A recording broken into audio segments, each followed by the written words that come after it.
vatsipana arahinao eto amin'ny radio teny fiainana isan'andro.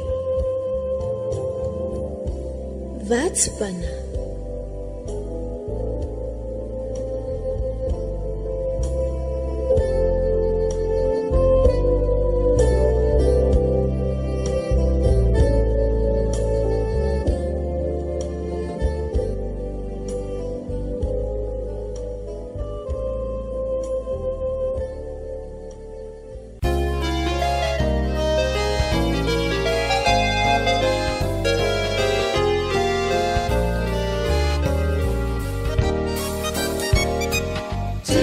Sireriani filazanzarasu Nentini reupanumpo turina amina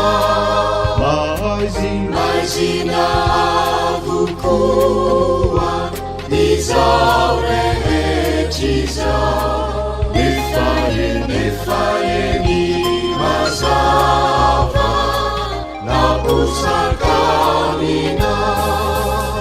Faly miarabantsika mpianatsaina ry havana nahatratra izao Paska 2024 izao. Velona Jesosy ary efa nitsangana tokoa izy. Hiara hivavaka isika. Andriamanitra ry anay izay any an-danitra, ianao nanome anay izao andro fahatserovana ny nitsangananao izao. Ary derainay ianao satria tianay ianao Jesosy ary mampianatra anay ihany koa hitoky aminao rery ihany fa tsy hitoky amin'ny zavatra izay hita amin'ny masonay.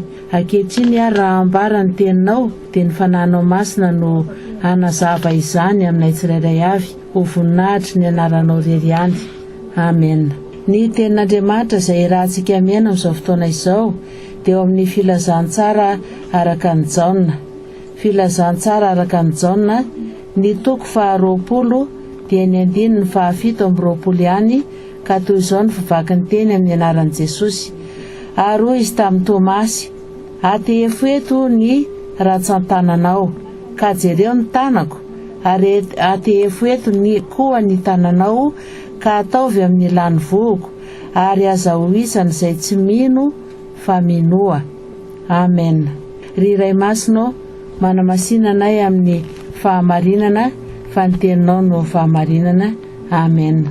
Ry mpiaino malala, izany tenin'Andriamanitra izany no ambara amintsika amin'izao fotoana izao. Tantaran'ny Tomasy na hoe Didimo, mpianatra Jesosy Kristy, izay tsy mbola nahafantatra fa efa nitsangana izy tamin'ny fotoan'andro.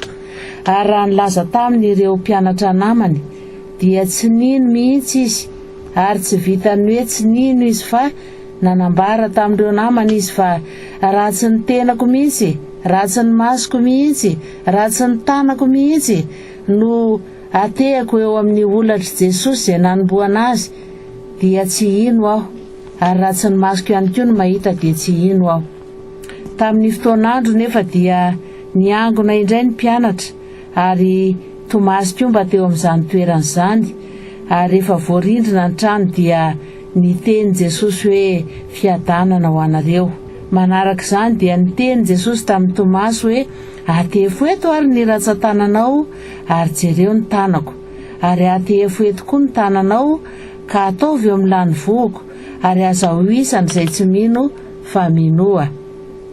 Efa toetra ny Tomasy ny tsy mba minomino foana, manao zavatra mari-pototra tsara, mamantatra tsara, tsy midika akory izany fa kanosy izy, fa te hanambara kosa izy hoe ny zavatra izay inon'ny fisainako sy maresy lahatra dia ny zavatra izay hita amin'ny masoko ihany, ny zavatra izay azoko tsapan-tanana ihany, ny zavatra izay ahitako porofo mivantana, fa tsy mba minomino foana izany aho.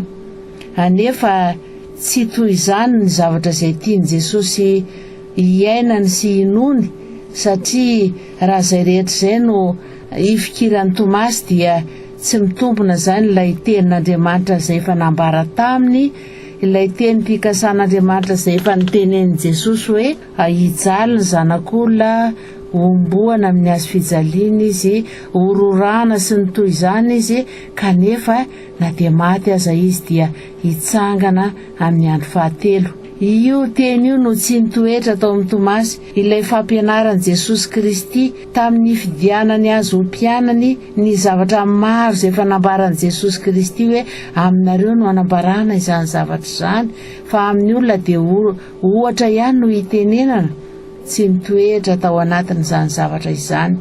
Fa inona tokoa no atao hoe minoa, inona no atao hoe mino, ary inona no atao hoe azahoisan'izay tsy mino. Raha ny fampianaran'i Jesosy Kristy izay nambarany hatramin'izay ka mandraka ankehitriny mbola vakiana ao anatin'ny Baiboly, mbola ampianarina ny ampiangonana amin'ny haino aman-jery isan-karazany, ny tena tian'i Jesosy ambara amin'ity mino ity ry havana dia hoe Jesosy Kristy monina ao anaty. Ny teny paritra dia manambara hoe ino rano aho, izany hoe hisotro rano aho. Ka ny fisotroana rano dia tsy ny fijerevana rano anaty vera ihany na ao anaty kopy na amin'ny renin-rano izay antalovana ihany, fa ny fampidirana izany rano izany ao anaty, miara-miaina, mikoriana any amin'ny lalan-drà, manjaka ny vatana manontolo sy ny fiainana manontolo mba havelona.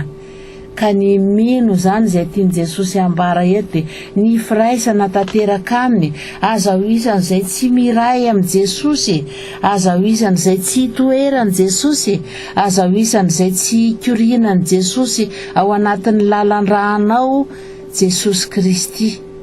Izay zany no tenenina eto. Ka amin'izao andro Paska izao dia Jesosy mampianatra mandrakariva hoe azahoisan'izay tsy mino. Eo amin'ny fiainanao, eo amin'ny fotom-pisainanao, amin'ny finoanao, amin'ny zavatra ataonao ray manontolo, ataovy monina sy mikoriana ao anatin'ny lalan-drànao Jesosy, satria izay le atao hoe mino. Tsy mino fanekempinoana ho lazain'ny vava isaky ny alahady ihany, fa mino satria Jesosy mikoriana amin'ny fiainana ray manontolo na inona atao. Tsy mino ao anatin'ny fiangonana ihany na ao anaty trano ihany, fa rehefa mivoaka eny ivelany dia tsy mikoriana ao anaty Jesosy, tsy mihetsika araka mampianatra Jesosy, satria mametraka an Jesosy ho amin'ny toerana anankiray ihany. Ry havako malala, mbola fotoana indrindra izao itenenan'i Jesosy aminao hoe azahoisan'izay tsy mino fa minoa. Indraindray ny olona eritreretiny hoe ho hery manokana na hoe ho pouvoir mazika ity resaka hoe finoana ity, ka rehefa tsy mahavita an'izany izy dia hoy izy hoe za zany tsy mino, na hoe za zany tsy manam-pinoana. Fa io Jesosy io ve tsy mikoriana ao anatin'ny tenanao? Ka rehefa sendra ny ady sarotra ianao dia ilaza ianao fa tsy mino satria tsy misy valim-bavaka eo ny eo. Jesosy monina sy manjaka ao anatinao, izany no atao hoe finoana, firaisana amin'ny tanteraka. Ary Jesosy Kristy dia efa niteny fa izay manaraka ny teniny dia onona ao aminy izy sy ny rainy. Ka amin'izany fotoana izany ry havana, amin'ny fotoana izay tsy hanarahanao an Jesosy, tsy hanarahanao ny teniny, tsy iainanao izany teniny izany, dia izay ianao vao tokony hiteny hoe tena tsy mino marina atika. Izay zany le izy, fa tsy hoe miteny ianao hoe Jesosy eo ataovy mahazo tomobila androany, ka rehefa tsy mahazo an'izay ianao dia hoy ianao hoe tsy mino aho zany. Tsy izay mihitsy le izy, tsy Jesosy fanaovana profit fotsiny ihany, fa misy ny olona dia hoe amin'ny resaka tombony, amin'ny resaka tanjona tiana atongavana, amin'ny resaka hery manokana, ka rehefa tsy mahita an'izany izy dia hoy izy hoe tsy mino aho zany na tsy ampy zany ny finoko. Fa Jesosy Kristy maty eo ambony hazo fijaliana, nitsangana tamin'ny maty, velona ho ahy sy ho anao. Izay no miteny aminao hoe azahoisan'izay tsy mino fa minoa.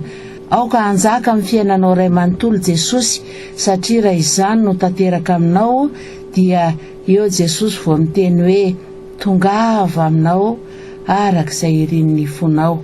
Voninahitra ho an'Andriamanitra ray sy zanaka ary fanahy-masina ary fiadanana ho amin'izay rehetra ankasitrahany, izay rehetra mino fa maty Jesosy ary nitsangana tokoa izy velona ho antsika rehetra Jesosy Kristy.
Vatsipana arahinao eto amin'ny radio teny fiainana isan'andro. Vatsipana.